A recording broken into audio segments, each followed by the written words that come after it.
What's up YouTube, Call of Duty 4Man221 here. We're in the part 1 of my tutorial series. I'm going to basically be showing you guys how to play the game, give you some tips and tricks, and we're going to go from the very basic start here. I'm going to be talking about all the buttons on screen here, but that's going to be in several parts. First what I want to talk about is the United States. Well, the government basically for the United States here. So let's talk about this. Now, all countries in Hearts of Iron 4 have certain national spirits. So for instance, the United States has the Great Depression. Germany, let's go over to them here. Here's in the axis. Germany has bitter losers, so basically their ideology is drift defense. I'll talk more about that when we talk about ideology here. Let's go back to the United States. So if we look at the United States, it's just like any democratic nation in this game. It's led by Franklin Roosevelt, obviously dislikes Germany, that's kind of funny. So it's democratic. Now look at our ideology here. So basically, if you're playing as a country, you're broken up into 4 ideologies. So you have democracy, you have communist, you have fascist, and non-aligned. So you can see the United States over here is 99% democracy, 1% communist, and fascist. If you look at Germany, because they're actually a good example, because they're kind of a divided government, Germany is 60% fascist, 20% communist, and 20% democratic. So what this means is that actually as the United States, you could influence other countries. For example, Mexico, who is neutral, is non-aligned currently. If you want, as the United States, you can boost government popularity to democracy, to be democratic, and then you could eventually stage a coup when it gets high enough and basically support that. If you basically stage a coup, and that will hopefully flip them. They'll have a civil war, and hopefully your side will win. So that's the government here. So you have laws and government. So first of all, you have your conscription law. We are a disarmed nation as the United States. It's after World War I. We have the Great Depression. So we've only 1% of our population is recruitable. You have your manpower up here. And you can see it's broken down. We have 345,000 manpower in our army, and you can see the Navy and air there also. So what's important is that you want to basically eventually you want to change around your conscription laws a lot in Hearts of Iron 4. Usually you'll start a volunteer. By the end, I would recommend going to extensive conscription. If you're really desperate, service by requirement. The problem is when you go up and change your recruitable population, it does have some negative effects. Limited conscription is nothing. But extensive conscription makes it longer training times, and service by requirement is lower factory output and slower construction speed. And you have to be at war, so just keep that in mind. Eventually, if you get to scrape the barrel, that's 50% training time. These are people that don't really need to be in the army. So that's your conscription law. It basically just gives you more manpower. Now, if we look at free trade, we look at our trade laws here. In Hearts of Iron 4, you basically trade your resources around. The U.S. has a lot of oil, for instance, and aluminum. So if you have the trade law of free trade, you get bonuses. So the bonus, for instance, would be extra factory output, slower, faster research time. If you go on the opposite with a closed economy, you basically won't export anything. You can import stuff, but you won't have no bonuses. Now you might want to do that if all your resources are being taken by other people and you really need them, but it's really important generally to have free trade so you get the bonuses there. Now if we look at our economic law, you usually start out with a civilian economy. Now this makes everything slower and it's faster. It's slower to convert buildings from civilian to military and vice versa. It also makes building these things slower. What I recommend is once world tension gets to 15%, which we're going to talk about in this part here, once it gets 15%, I'd recommend switching to the war economy. This is great. It makes everything faster. Things convert back and forth here. And that's that. So basically, and you do not want to go to total mobilization because what this does is recruitable population minus 3%. So basically, everybody's fighting and you don't have enough people to build your factories. So it hurts your manpower. That's why I not recommend doing that. It's same thing just like with our conscription laws, which are right here. Extensive conscription is good. 10% training time, no problem. It's a little slower, but once you get to here, you get that penalty there. So you generally do not want to go to total mobilization unless you're really desperate. But it's usually better to stick to war economy. Let's talk about you have basically political advisors. You have 3 of them you can pick here. For instance, Donald Nelson is an armaments organizer.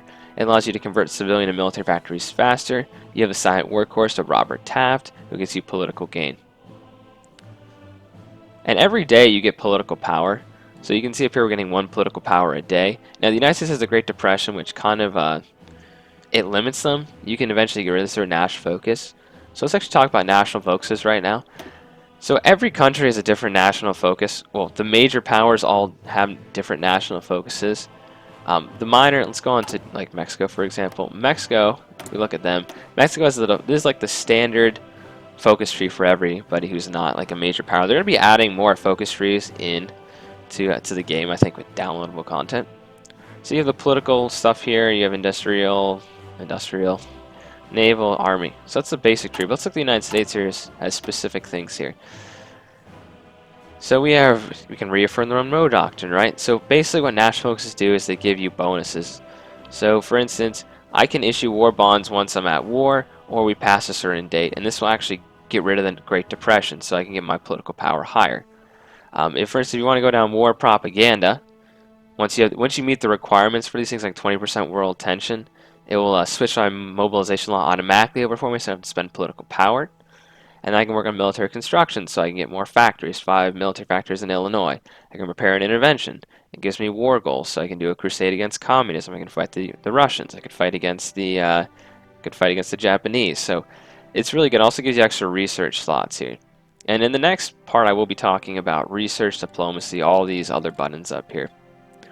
Anyway, so that's the national focus. You can basically, you select one. It takes usually 70 days. So for instance, if I want to do reaffirm the Monroe Doctrine, I can just click on this and click start. So in 70 days, that will be ready. So we're talking about the government. So we have research and production. So if you're basically building let's say you're going to be building some nice heavy Pershing tanks, you probably want the armor, the armor ordnance department, which basically gives you 5% extra armor and 5% heart attack. Or you could do the tank design, which makes the armor research faster and you have better reliability. So there's kind of there's a cost here, right? For instance, for airplanes too, you have Boeing and Douglas, right? So Boeing did the B-17 Fortress in World War II and the Super Fortress. So they're going to be better for strategic bombing. So air research time is decreased and strategic bombing is more effective, 10%. Close air support for Douglas is 10% ground attack, more reliability. So these basically just help you with your planes and tanks over here and some of your industry. You have ones for your industry research, which could be more factories, construction, etc.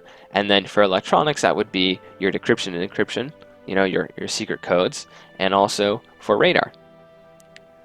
And the last thing we have here for our research and production is our military theorist. You can add a theorist. I usually recommend adding someone like George Patton, just someone that will give you daily army experience, and then he also helps you with your doctrine. But mostly just getting the daily army experience will help. That'll help you basically change over your templates of your army. I'll be talking about that in another part. I want to keep these kind of condensed, just to be talking about specific things, so you can basically click on it and see what you actually want. Now let's talk about the military staff here. So the military staff, this is your chief of your army, right? So this could be Dwight Eisenhower. You get extra offensive bonuses for him, so 10% division attack. If you want a guy like George Marshall, you get army drill, so minus division training time, make sure units train faster. So for instance, if you have George Marshall and you did go to service by requirement, it would just be, there'd be no net loss because George Marshall would make it so you don't have the 10% faster for extensive conscription. You have the same thing for Navy, and then you have Military High Command. You can pick 3 of these just like your political advisors, so that's pretty awesome. These guys can help you out here. What I'd usually recommend picking, if you're brand new, if we're not the United States, we're someone else, I'd usually recommend picking the industrial concern, and then also I'd probably pick this guy first, the silent workhorse, because he'll give you extra political gain. That's going to be important for helping basically make it so that you can modify your government faster. So the military high command, you have different people. So for instance, very specific. So tactical bomb, if you want to work on carriers, amphibious assault. If for instance the United States is going to be fighting in the Pacific on all these islands over here, it might be nice to be able to plan naval invasions faster. Close air support, infantry, commando. So your units have your special forces units, such as your paratroopers, your Marines, your mountaineers. They all have extra attack, right? So guys, that's going to do it for the basic government video. I'll be talking to you guys next about all these different buttons here, about research, trade, construction, production, and talk about our division templates. So see you guys then. Copper 1221 signing off. Hope you guys enjoyed.